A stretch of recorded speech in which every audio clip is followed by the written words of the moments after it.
all the damn work I put in with you. LuFisto. What can you do with this person who's new so they look good, you look good, and everybody's safe? Might as well put him in a black leather jacket and a black hat. Jeff Lippman. It looked like she was too slow for school, but she came out playing the hot mean girl. That looked really good. Wow. Hello, ladies and gentlemen, and welcome to the third edition of Let's Fucking Go LFG. Boil them, fry them, put them in a stew with your host, LuFisto, and my partner, Mr. Jeff Lippman. Hi, Jeff. How are you?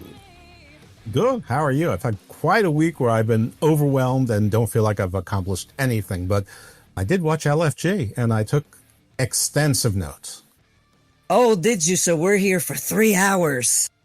Oh, God, no. No. Well, the good thing this week is it was mostly about matches. Like, there wasn't too many, I would say not much happening in between, or it was like relatively short. So I'm guessing you took a lot of notes on the matches, or is there anything else that you found that was kind of interesting this week? Actually, the thing I take notes on the least are the actual matches. One, I'm terrible with the names of moves, but I take note of strange things, as you know. So, you know, I basically, I think this show should, if we have a subtitle or surtitle, is, did they understand the assignment? And they includes everyone, because I'm not sure that the name of it. So I also am like trying to figure out, and it may be too early to tell, but LuFisto, do you think that they did this entire season over like 4 or 5 days?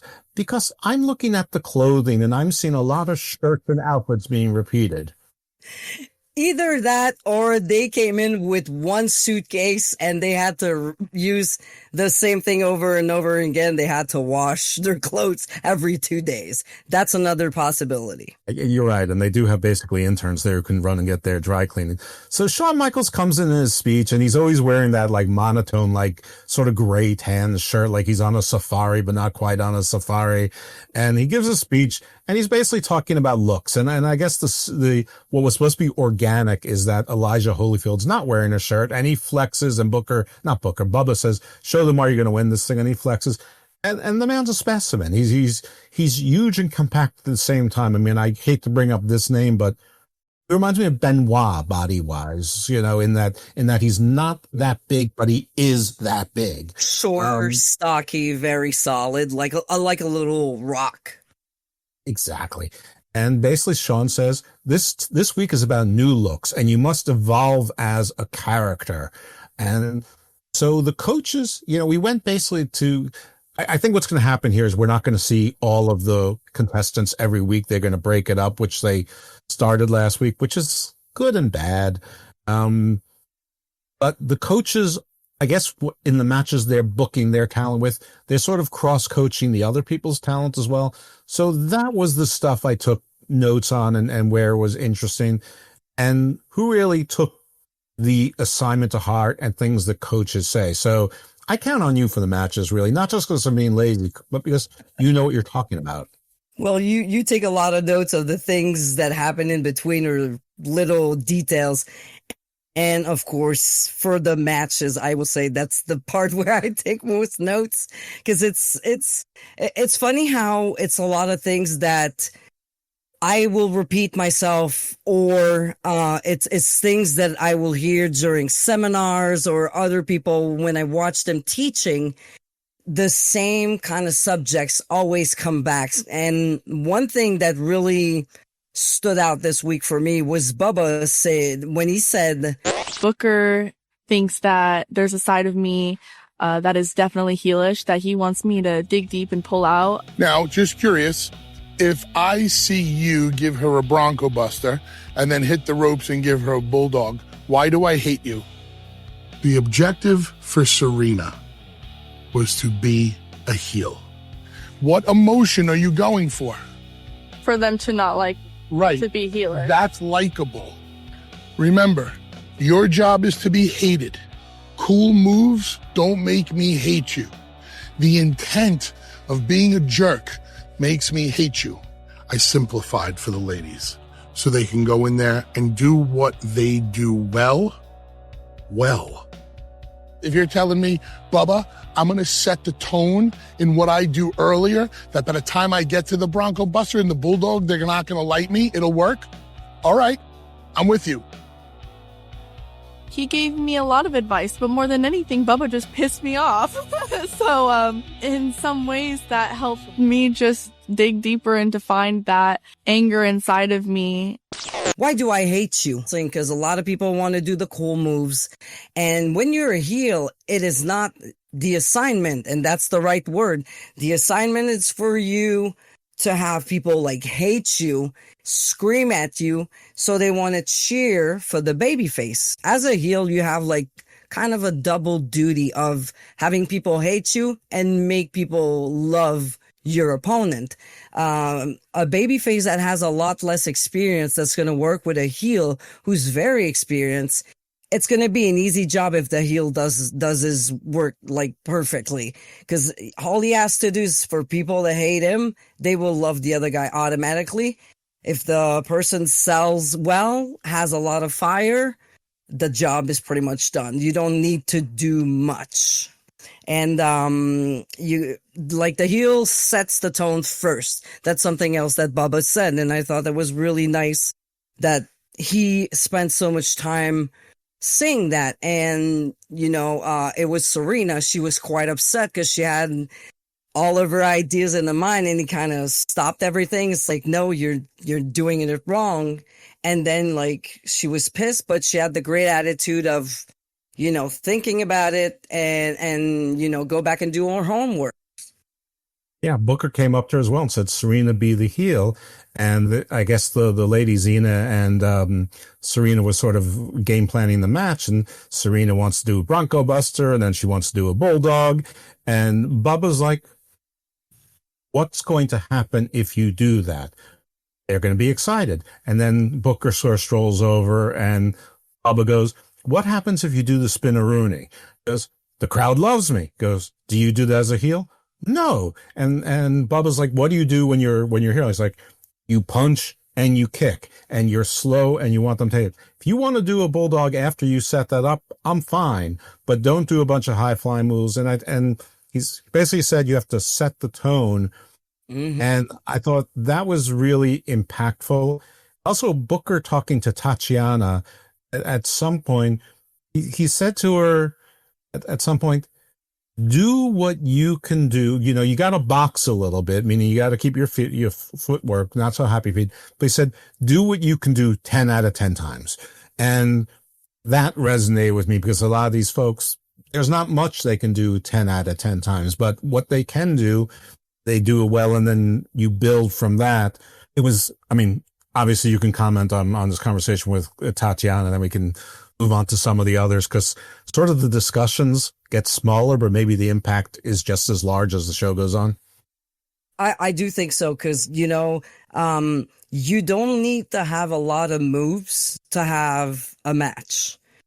All you need to do is, can you run the ropes right? Can you hit the buckles right? Can you sell? And honestly, are your punches, or at least forearms, is there one of the hits that's good? And the rest, like if you have a move or two, like, and you can fill up your time with everything else that I just mentioned, it's doable. I've wrestled people who had like 2 or 3 moves, and we were able to do a 10-minute match because, first of all, they were listening, and what they were doing, they were so good at it, even if it was very minimal, they were so good at it that the match ended up being one of the favorites of the crowd, even if this girl had 2 or 3 moves. So yeah, that means like this sentence means so much, because if you do 20 moves, but none of them are really crisp or not that good, I don't give a damn if you do 20 moves and they're bad. I'd rather see someone who has those 3 moves, but my God, they're like on point and they have impact and they mean something. I think staying within yourself was something that they stressed. So they moved on to Anthony Luke. Anthony Luke, I think, really thought he was going to win last year. He was definitely one of the favorites. He's one of the favorites this year. I think part of the story this year, I don't know if this is part of the scripted part of it or if this is real, but is he overconfident? Is he a little bit lazy because he thinks he's that good? And basically his idea of being a heel is that everyone compares him to The Rock. Okay. And he doesn't want to be The Rock. So his idea is to put on gloves. Here's the thing with Anthony. All the coaches compared him to The Rock last year, but he was trying to get away from that a little bit. Obviously, one of my biggest inspirations growing up. Yep. He wore the gloves. The last thing before I stepped on that football field, I put on my gloves. All right. Something new I want to bring to this, and something that's going to bring that Showtime element into this game, is I'm going to put some gloves on. But wait, it gets worse. Chris's idea is not to wear the vest, just to wear the singlet, which, by the way, last season, he started as a face with the vest, and he ended as a heel with the vest. And, you know, he actually works better as a heel, but most people do. But, I mean, the vest isn't his problem, and he wore the singlet under the vest anyway. So that's his idea.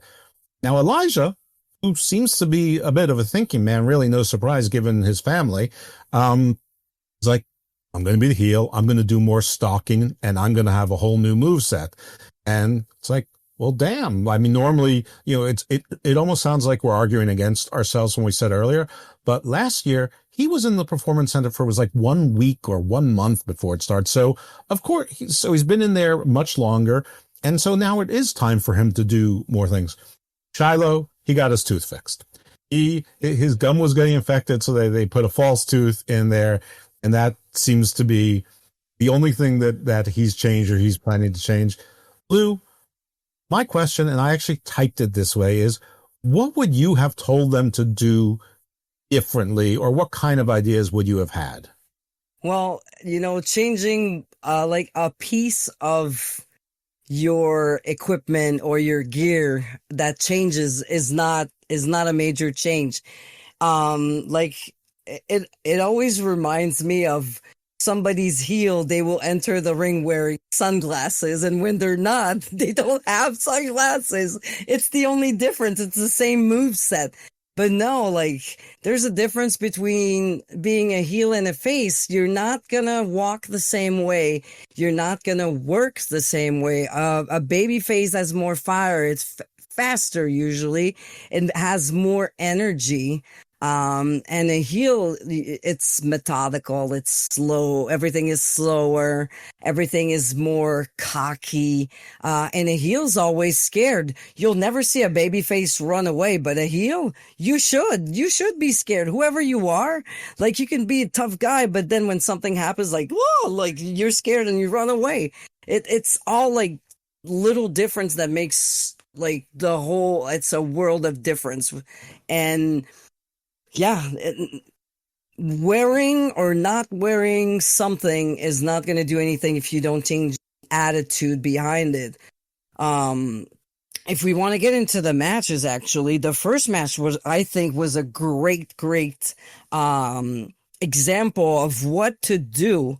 Serena, she came out and she was trash talking. She looked at the people like if they were like pieces of shit, like they didn't matter. And it's like, oh, you're not like cheering me? What the hell? Like, I don't need you. Like, it was a complete like change for her. Like, you see, and she's shy.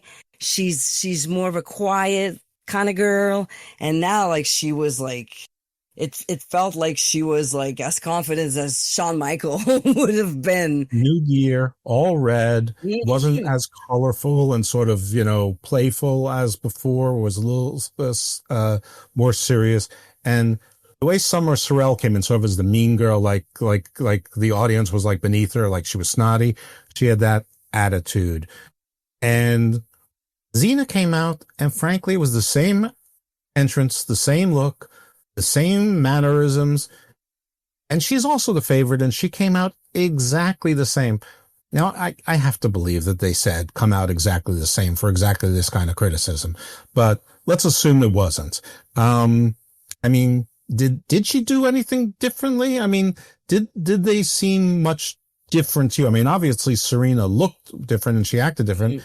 I'm saying Xena, but during the course of the match, did you notice anything that was different from either of them particularly? Well, what I've noticed is that like it was like they had a good tight chain sequence in the beginning. What Serena was doing different is she would pull the hair of Xena as much as she could. So she was still doing the nice wrestling, the nice chaining, but she would add that heel aspect that would change everything, but still kind of wrestling she could have done in another match. But this little extra added so much more. And remember when we were talking about the Bronco Buster, she did the Bronco Buster, but then after she grabbed Xena's face and like trash talked her like right in front of her. And so it did change the whole demeanor of that move. Suddenly that move was a babyface, high impact, fun move, was more of a cocky, look at what I can do to you, I'm better than you. So same move, different feel. She also worked the 5 count, and she was doing corner kicks, good corner kicks. And then she did hit her bulldog, but only after it was a technical match and the cheating and the palm to the face pushing and shoving and the hair pulls, one right in front of the referee. And like I think the Undertaker said, shouldn't she be disqualified for that? Yeah. She did the split drop, but it was only a 2 count. And then she did a choke. So with the hair. Yeah, it was. I mean, I thought that Serena really understood the assignment. Xena, for her part, I mean, it looked like she got a little bit ambitious and a little bit sloppy, but as far as I could tell, nothing much was, something that she relies on.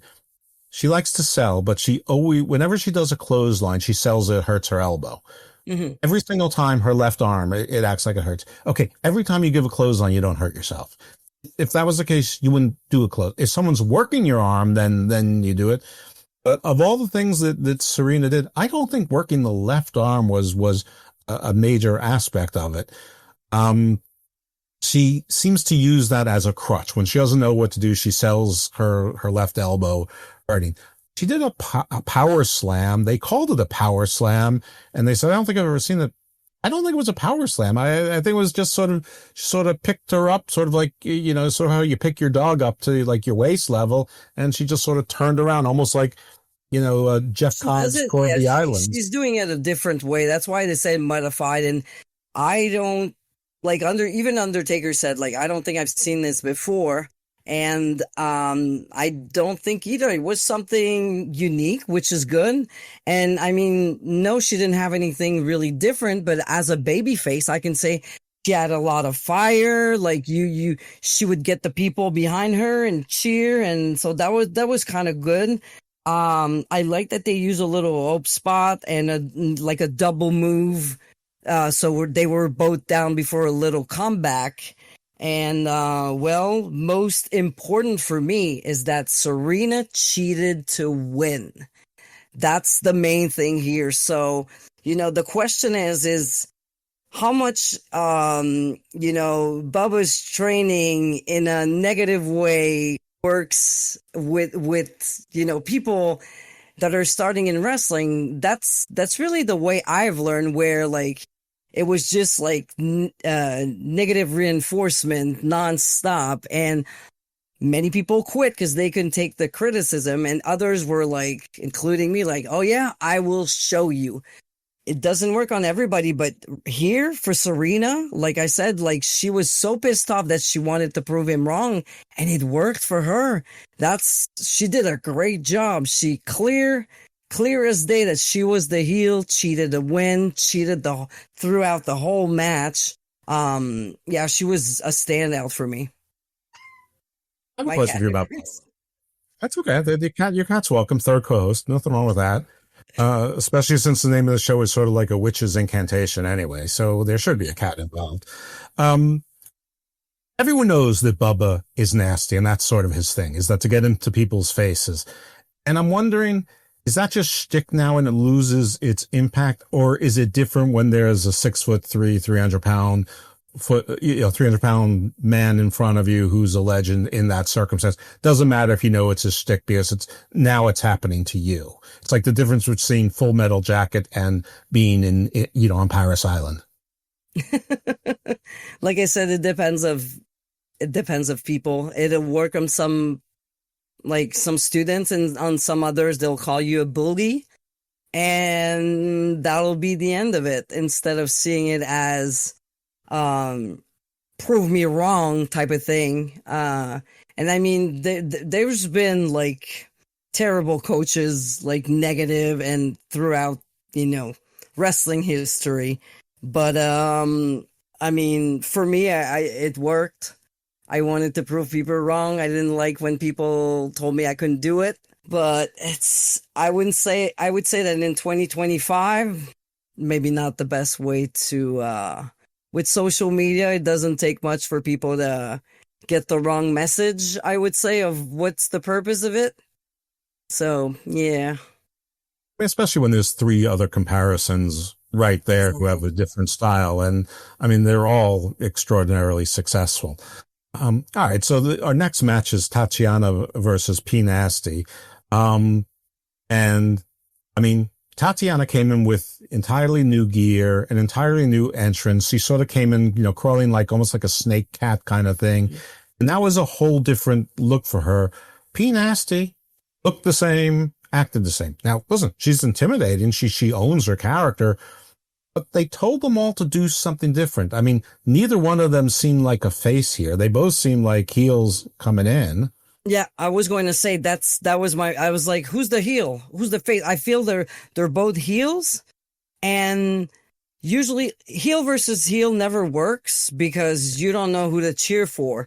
Face, they can always be like an aggressive face, and then the face will never cheat, but will be more aggressive, and that's how technically they're the heel, and they take the role of the heel where they're the one who are gonna put heat on the other one, and then whoever wins at the end, they shake hands, they stay babyface, or it's a great way to have someone turn where it's like, oh, shake hands, turn around, bam, I didn't like that you beat me, and it's like, and so on. But yeah, I was I don't know, I was like, this match was like Penina, her whips were not good, and you had also parts where Tatiana was blocking like moves of Penina, and I'm like, the size difference, this should not happen. It should really be quickness and being smarter and faster over blocking. So for me, that really wasn't something that I felt was realistic.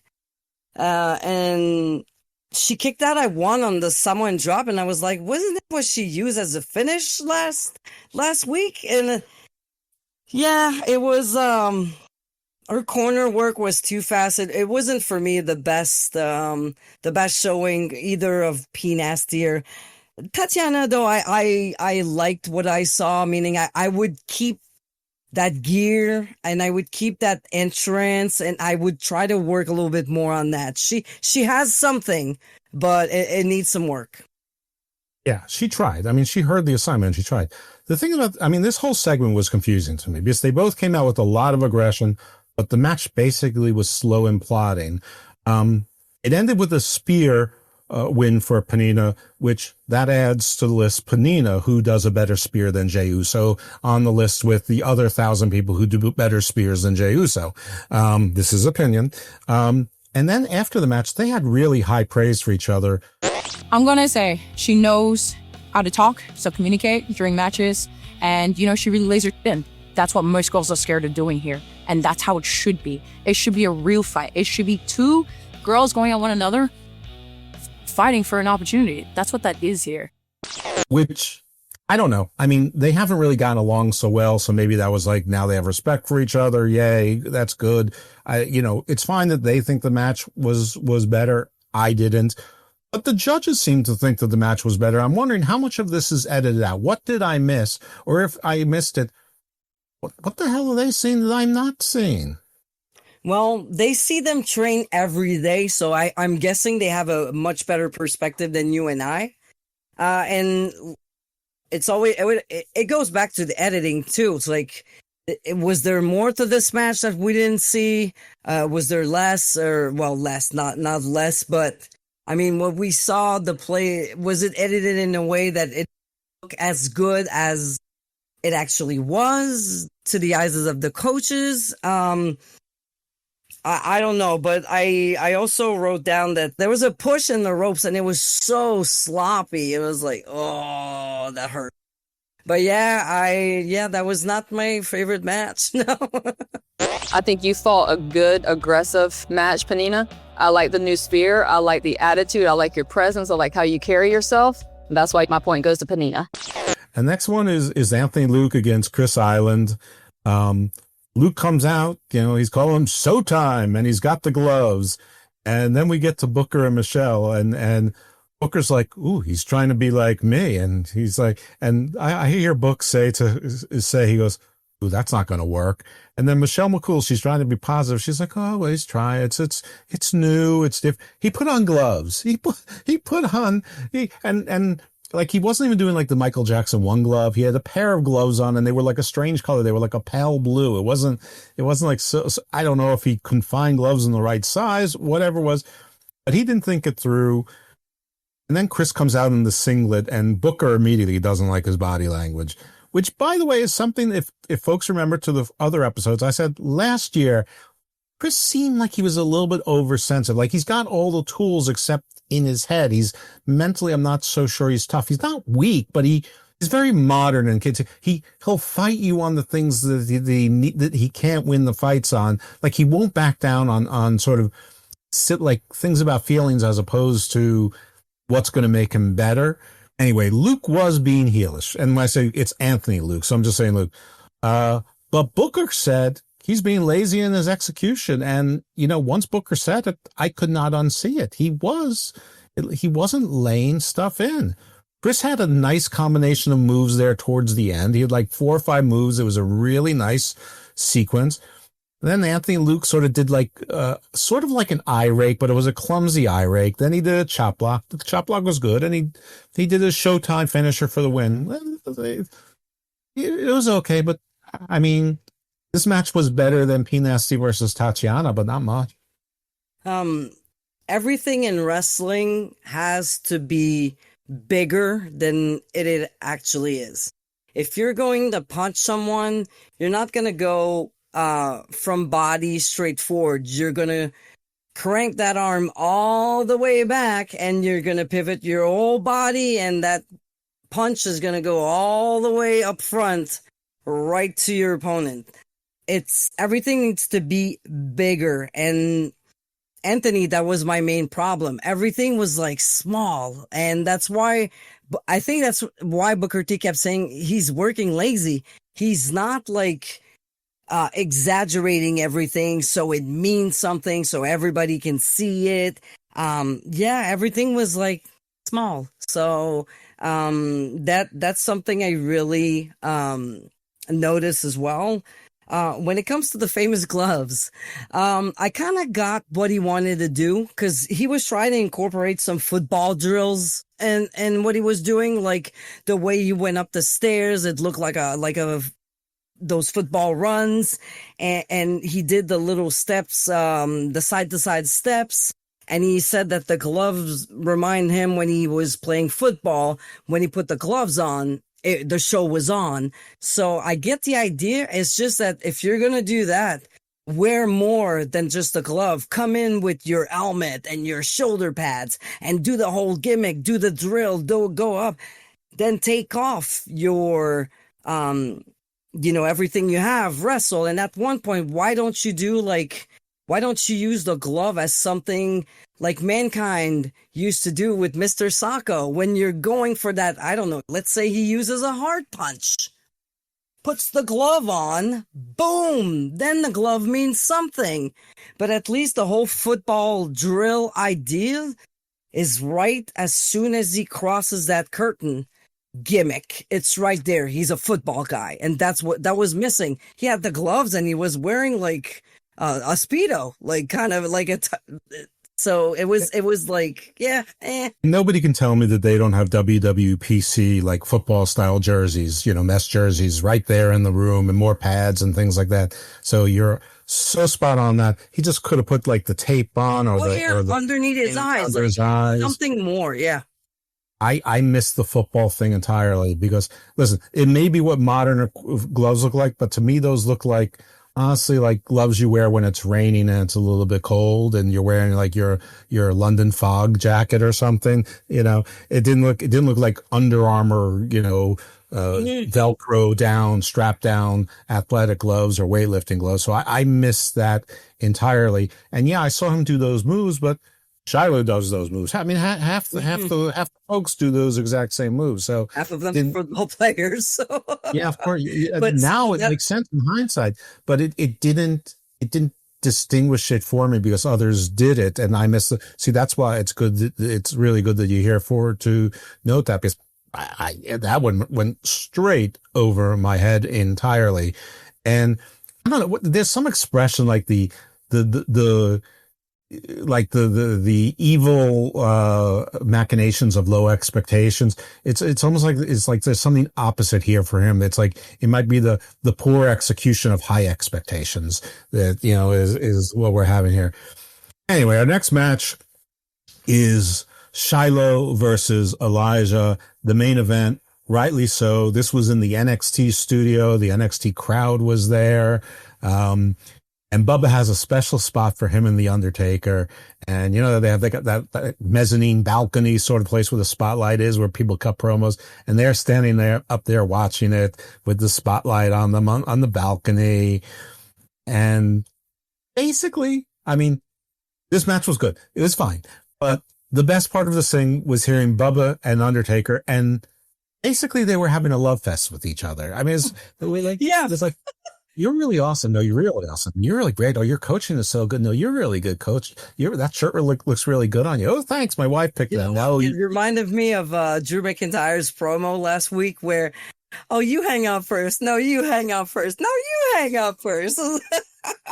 That's exactly what it was. Shiloh also came out exactly the same. And he's like Joe Creative, where they keep saying that and right then Taker's telling Bubba, oh, I don't think Shiloh won last year because he's just got so many layers to him. And he comes out where he's supposed to show something different. The only thing he might have done different is he unbuttoned his flannel shirt earlier. Mm-hmm. That's it. Elijah came out pretty much the same too, but he doesn't need to do much because he's being the heel and he just showed that menace. So, a little bit less playing to the crowd. At some point, Shiloh grabbed the ref. Now, isn't that a disqualification in WWE world? It depends. The ref, as long as you don't hit the ref has the liberty of disqualifying or give you what's the word I'm looking for? Please help me. Not a notice, but a warning. Okay. Yeah. So the ref has the liberty to give you either warning or disqualify you, but usually they'll go with a warning first, or they'll basically tell you, if you touch me, it's going to cost you that much because you can't touch the official. So just grabbing, I wouldn't say it's a disqualification, it's a warning. For this match, I just thought that they were, and you're going to hear me say that a lot, they were wrestling for the mat. No look at the crowds. Their heads were down. There was no sound coming out of their mouths, whether they were selling or hitting something. A few things though that I thought, like the gut punch from Holyfield, this is money. This should be his go home gut punch into something. That looked like devastating to the point where, and it's unique too, and it fits because he's the son of famous boxer everybody knows because, well, the here and Mike Tyson, which is not a great reason because Evander Holyfield was a great boxer as well. But yeah, I really love the gut punch. I love how explosive he was on everything. Intensity will change the pace of a match. A simple match that is intense will be 10 times better than a fast-paced 1,000 moves kind of match. I'd rather see, the first options. Like I always say, like the Sheamus, the Gunther kind of matches. For me, they're worth a lot more money than anything else. The finish kind of came out of nowhere. Exactly what I said. I said Shiloh finisher out of nowhere. Yeah, and it was just like out of nowhere, and he didn't do anything. You know how we were talking about Serena cheating to get into that finish? Him, and nothing, and it wasn't really super impressive. Definitely the standout of this match is Elijah Holyfield for me. I'd like to see him with somebody who has more personality. Then, yeah, Shiloh was like, oh, he has layers in this match, at least. I mean, I've seen his layers, but they're usually in promos and outside of the ring. And so, I mean, I see what they see in him. He's tall, he's athletic. He sort of looks like a thin Bray Wyatt. You know, he has that crazy eyes. He went to Stanford, so he's smart. I mean, he's got that going for him. I'll say this for Shiloh. He was definitely more heelish. He did like a double throat chop and a side slam, and those were heelish moves. Grabbing the ref was definitely being heelish. But like you said, his finisher was out of nowhere, and it was really after Holyfield. So, I mean, that gut punch was amazing. That could actually be his finisher. Yeah. And it probably should be, given who his dad is. But he did a giant missile shoulder pounce, and basically he was like a cruise missile out there. I mean, that was like cartoonish, The only difference is it's usually Bugs Bunny going into the big wrestler's stomach and bouncing off. But it was, and then he did a spine, and his spine buster was friggin' beautiful. So, I mean, it's funny, it's like Hammerstone today who posted, rate my spine buster from Farouk to Ron Simmons, or from Ron Simmons to Farouk. So so that's what I thought of immediately when I saw the Hammerstone post was, I don't know, maybe you should be looking at Elijah Holyfield's, but that gut punch, they should really consider that being his finisher, at least when he's a heel. He's got great falsies, that's for sure. He has those moves now, like signatures that he can use. How badly do you want to see Elijah versus Harlem? Yeah, that could be solid.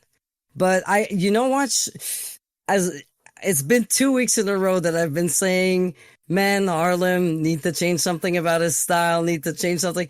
I wish he would have been on this episode where they actually asked people to change everything. Cause he definitely has something. He's a good worker. There's, things here and there, but it's just the look. There needs to be something else. Well, he's dating Thea Hale, so he'd probably come out in a Chase U outfit. So maybe we'll lucky. This is a gimmick. Fair enough. So, I mean, I think we sort of covered this, but who seemed different to you? Well, Serena really stood out for me this week. If we're talking this week, Serena, I think she surprised everybody because people mention like how Penina is like super monster and she is, but it was the same thing. And when she was put in a position to do something uncomfortable, she went back doing the same thing. I get impressed by people who are willing to try new things. One quote Booker T said at the beginning, new shit better than the old shit. So that's something I believe in too. Like when you think you're not different anymore, when you feel everybody's doing your shit, I know it could be really frustrating. You're like, I was doing this before, but You got to move on and find some new moves, find a new gimmick, get some new gear. If somebody looks like you too much, you change. Be one step ahead all the time. So I agree with you. Serena obviously looked different, looked and acted different. Her moveset was different. Tatiana looked different. Her moves were different, but I'm not sure they were as successful. Elijah and Shiloh acted differently. I'm just going to say a bit, not that they weren't successful, but in the assignment, maybe not so. I didn't think Panina and frankly the others, to me, seemed different at all. And the judges did their deliberations, and so they went with they voted on the women first. Michelle McCool voted for her pick, Panina. I don't get it. I mean, she did. Yeah, they have to stop voting for their own unless they're like so like up there. Like seriously, this week there was no other women like deserving than Serena. I'm sorry. The other three agree. One thing Tatiana actually said that really, I was like, really? She says like, oh, P Nasty, she lays them in. Well, if she lays them in and it doesn't look like she lays them, because to me, it doesn't look like she's laying them in. So if you feel she does, and when you look at them, it's not the visual, like there's something wrong. There's a difference between being stiff and being snug. You want to be snug. Unless you like to beat the shit out of each other between two friends, which happens. But I was like, I don't know if they're afraid of hitting the smaller women, but I don't feel it looks really, I don't know, could be so much more. Yeah, and it might be because P Nasty wrestled before. I mean, she was in WOW. I think she was also a track and field star, probably shot put or something. Tatiana, I don't think she ever wrestled before. I think that she was like an Australian women's rugby player or something. So maybe she doesn't know what stiff means or really laying it in means. I don't know, but she felt plays the same way. rugby. She knows what stiff means. I can. Yeah, maybe she was a D1 soccer player. I don't know. We could easily Google this stuff or whatever, but it's not particularly important because I think we both agree on what else. As far as the males were concerned, it was a straight. It was, all of them voted for Elijah, and I think they rightfully so. He came out with menace. His moveset was different, a lot more varied, very physical, very dominating. Stuff looked real.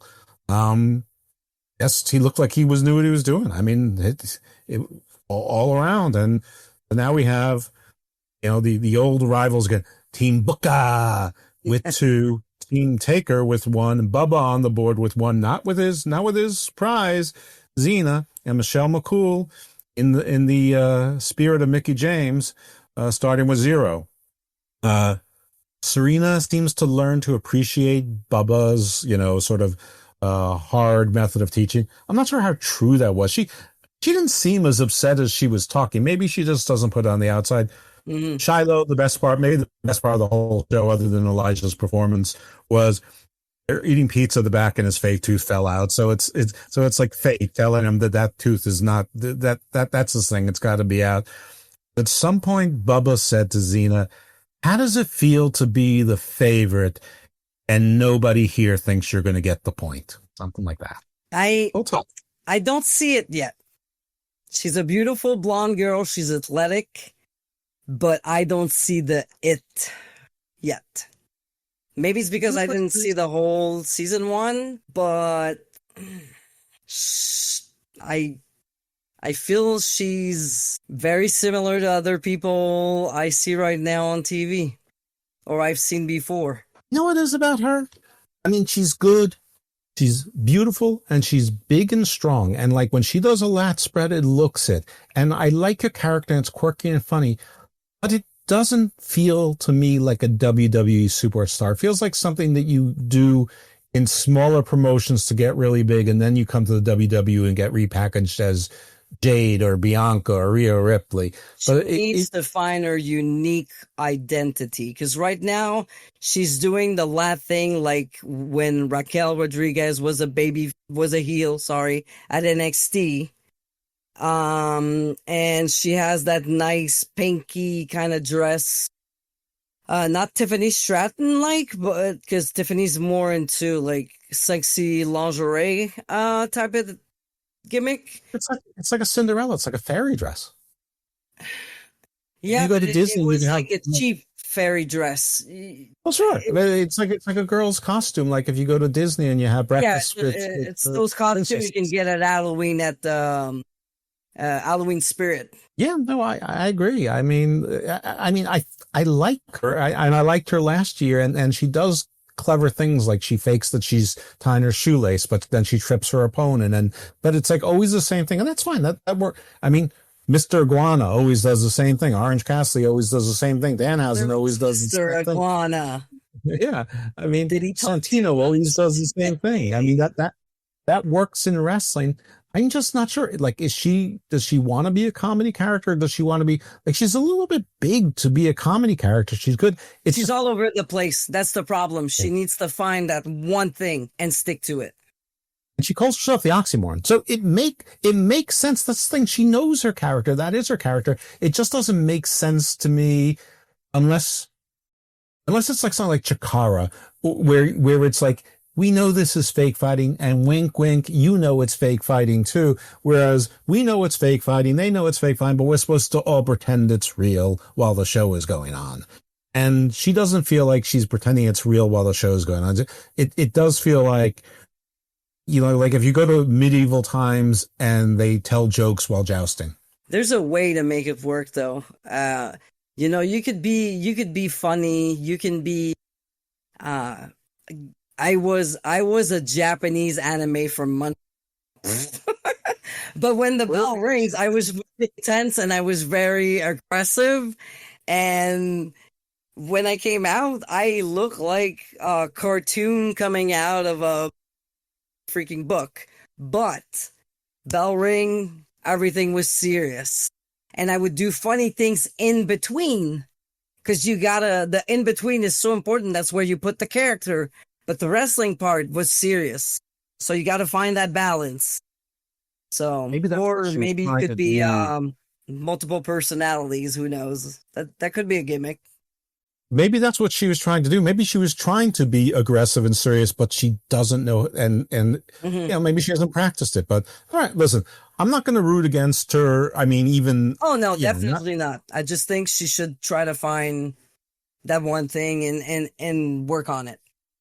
I mean, I think she'll get it. I root against her was the wrong word. I'm not going to bet against her. If this is something that she wants to work on becoming a heel, I think that she can do it. But I mean, she's got the right people there to teach her how to do. I mean, the Dudleys were not always all serious all the time. I mean, they came out as basically a fan of a family of hillbilly, inbreds more or less. So, so carny people. So, we'll see. We'll see.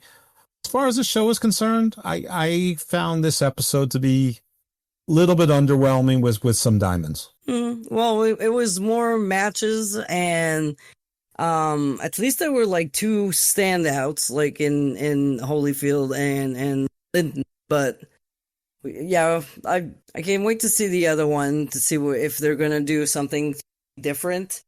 Yeah, I'm not sure I like the dynamic, like you mentioned at the beginning, of we take like these 8 people and we do something with them, and then the next episode we do something else with other people. It's like we're not seeing, unless they go back to the same, let's do something different in a few episodes with different people. That could be a thing, but yeah, we'll see. Probably next week it's going to be 8 new people doing something completely different, but I could be wrong. Okay.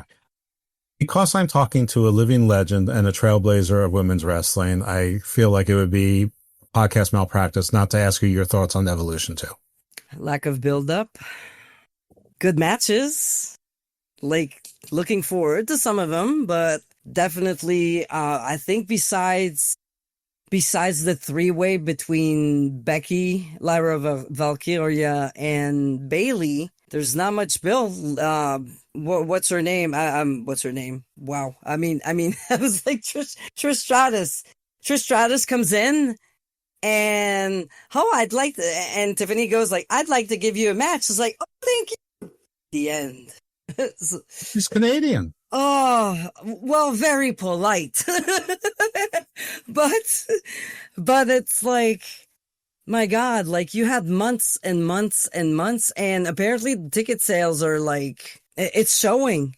Why would I care? Again, it goes back to, why would I care about loving you or hating you, cheering for you, or if you don't give me a reason? Sure, on paper, there's a lot, like Rio and Rio. I mean, why am I talking? Yeah, I mean, Rio. Rio. They've never had a bad. Wrong promotion. Io Sky and Rhea. Yeah, I kind of both names. It's like them to.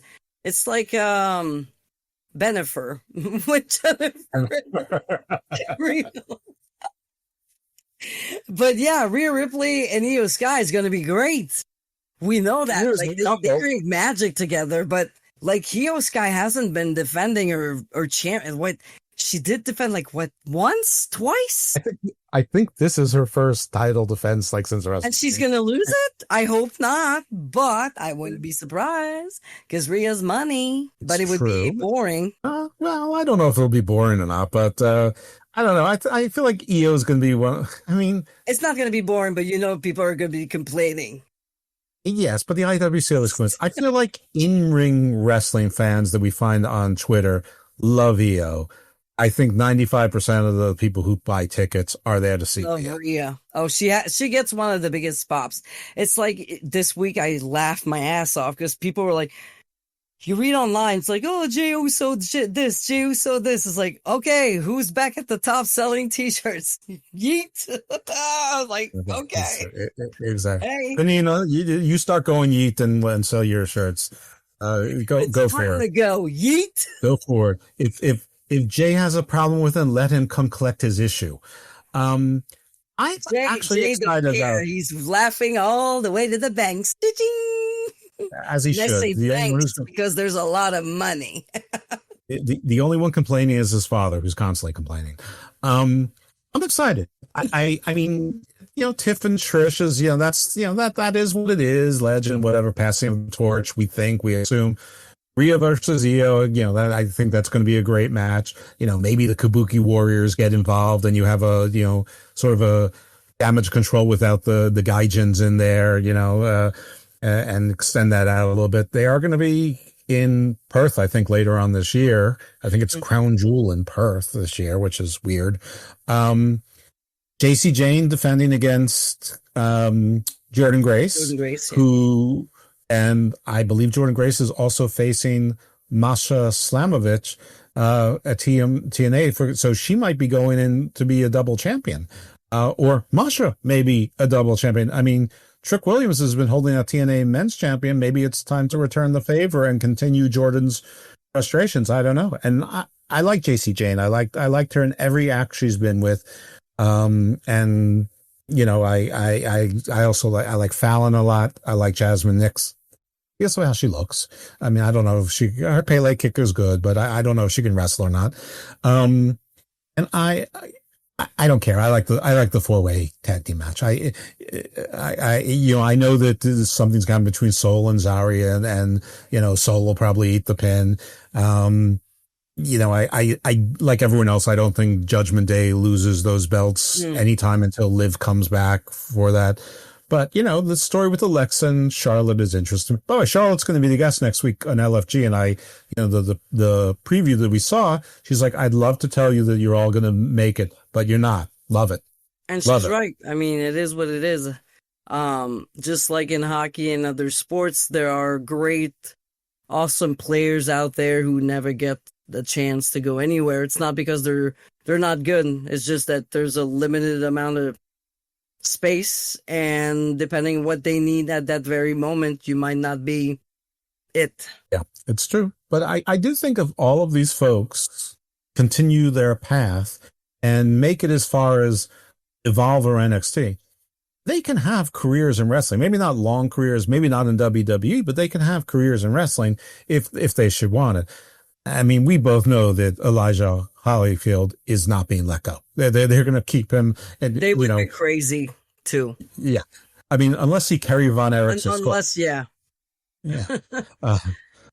Attitude problems or drug problems or whatever. But I mean, he seems to be very focused on what he's doing.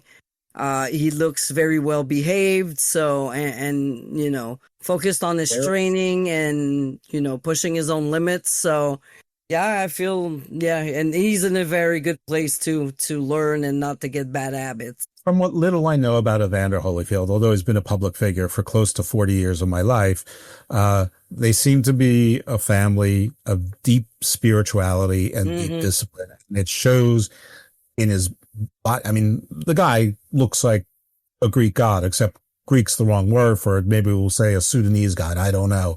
But, you know, or but whatever. But he's carved at a stone and maybe actually, he just broke out of the stone. I don't know. The one guy that stepped up, I thought, was Elijah Holyfield. In my eyes, the guy that improved the most is Elijah Holyfield. For the new stuff that I saw with you, Elijah, and it looks so freaking good, my vote's for Elijah.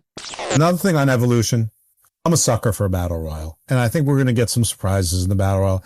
I love battle royals. There have been like maybe 4 battle royals that I haven't liked. I like even including legends and battle royal just to pop for them, just to see like Molly Ali show up or Victoria. Victoria would be Medusa. Cool. I don't know this. So a little bit old to be thrown off of top ropes. Medusa can do it. I'm going to bring it back to LFG though. Do you think that there's anyone in LFG that might be in the women's battle royal? Do you think they bring a Bailey Humphries in just because of her shock value and all she's got to do is stand there? They don't bring the winner of last year. That would make sense. I just don't know if they would, because right now, Tyra Tyra. That would make sense. I would bring her. Let the world know you're I see her going in there and make a bit because she's got the size, she's got the power. She's an Olympic winner, for Christ's sake. So yeah, I would like have her throw in, not win, but just go in and do like a little bit of a Diesel / Kane kind of clean up just to get that big pop. And I'm hokey this way. I would rather see the young ones, the new ones that I've been following. I follow Evolve, I follow LFG, I follow NXT. I'd like to see some people from TNA and maybe even AAA more than the legends. But what I wouldn't mind is during All-Star games, they have a Legends game. Legends Battle Royal. And that Legends match. There's some girls who are still able to work. So you could do like a match. Remember, there's some girls who never could work, who Brie or my ex-girlfriend Alicia Fox. We'll see. I like surprises. I'm not saying to bring only legends, but here and there just for a pop, for a surprise. I like that. It could I'm okay with a couple. It's cool. Yeah. But I'm always looking for a false choice. And listen, if you're struggling, it's too late to do it now. But if you were struggling to sell tickets and you thought the Legends was going to have a 30-woman Legends battle royal and no choices, and anybody who wants, and I guarantee you move 1,000 tickets just for nostalgia purposes. Oh yeah, definitely. Alita's side boob alone.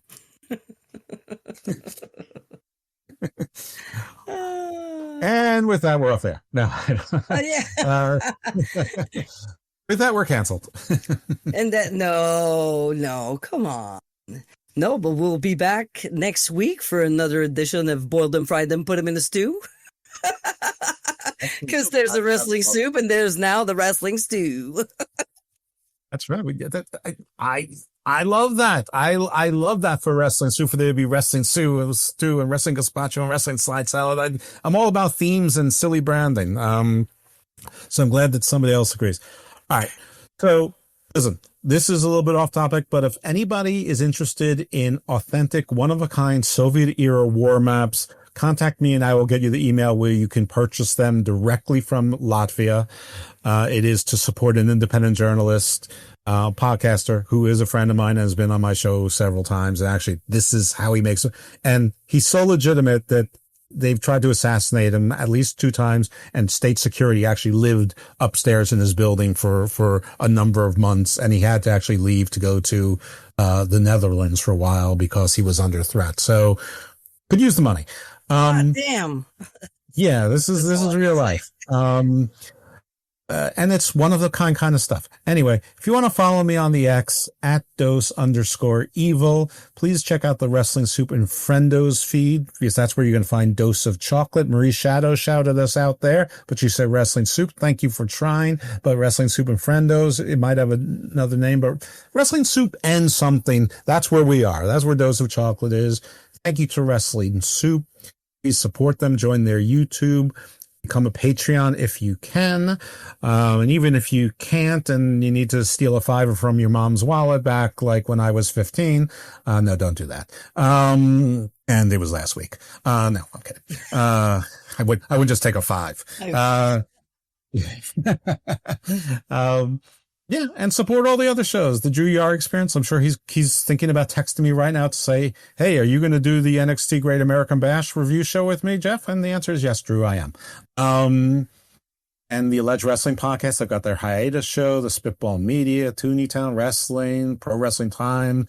Bill, of course, my show, Garden of Thought. I bury myself. Yes, of course, the worst marketer in the world.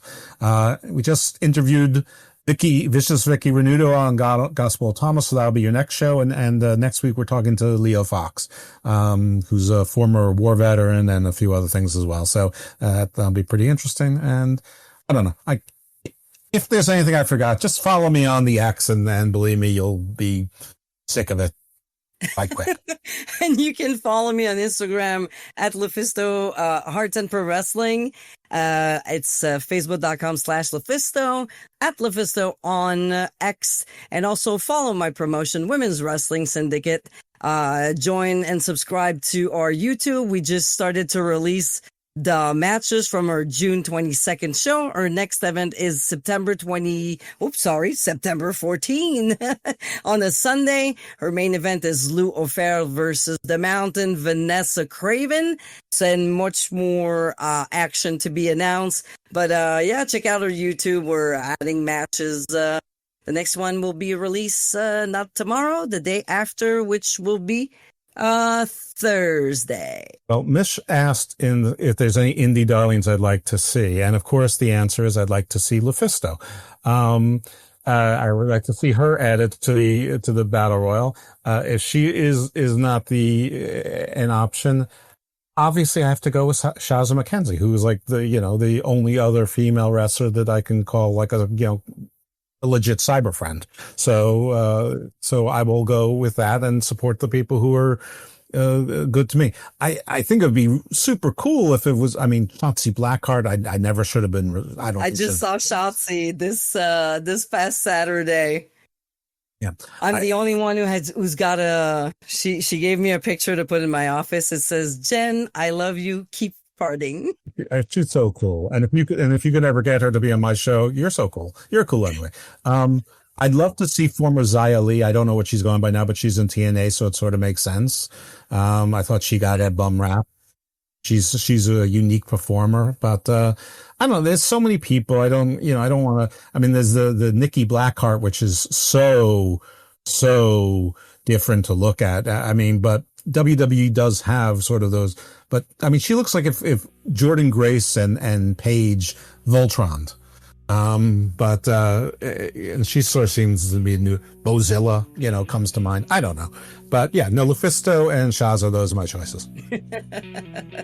And on that, we will see you You'll hear us again next week for LFG. Fold them, fry them, put them in a stew.